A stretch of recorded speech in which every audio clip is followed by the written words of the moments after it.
I'm Leilani Farha, the UN Special Rapporteur on the Right to Housing and the Global Director of The Shift. In order to prevent the spread of COVID-19, across the world, states are ordering millions of people to stay home. And yet at the same time, many households and communities continue to be threatened with eviction.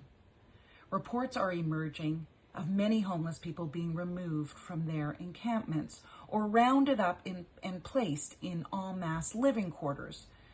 I'm hearing that residents of informal settlements are being threatened with eviction in the name of de-densification, for example, and that migrant workers are being evicted from their homes. And even where moratoriums have been declared, tenants and homeowners are being evicted. Evictions are not only inconsistent with a stay-at-home policy, but forced evictions are a violation of international human rights law, as are evictions that result in homelessness.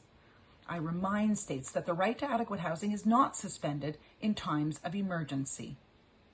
States must therefore take the following urgent measures. Declare an end to all evictions of anyone, anywhere, for any reason until the end of the pandemic and for a reasonable period of time thereafter. Declare an end to the forced eviction and displacement of informal settlements, and cease the forced eviction or dismantling of encampments of homeless people, and prohibit emergency processes such as de-densification that are, in fact, forced evictions.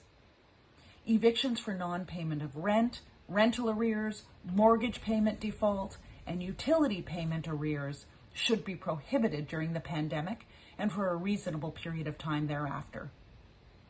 And states must ensure that homeless people who receive temporary accommodation during the pandemic are not returned to situations of homelessness once the pandemic is over. I remind states that in the face of COVID-19, being evicted from your home is a potential death sentence.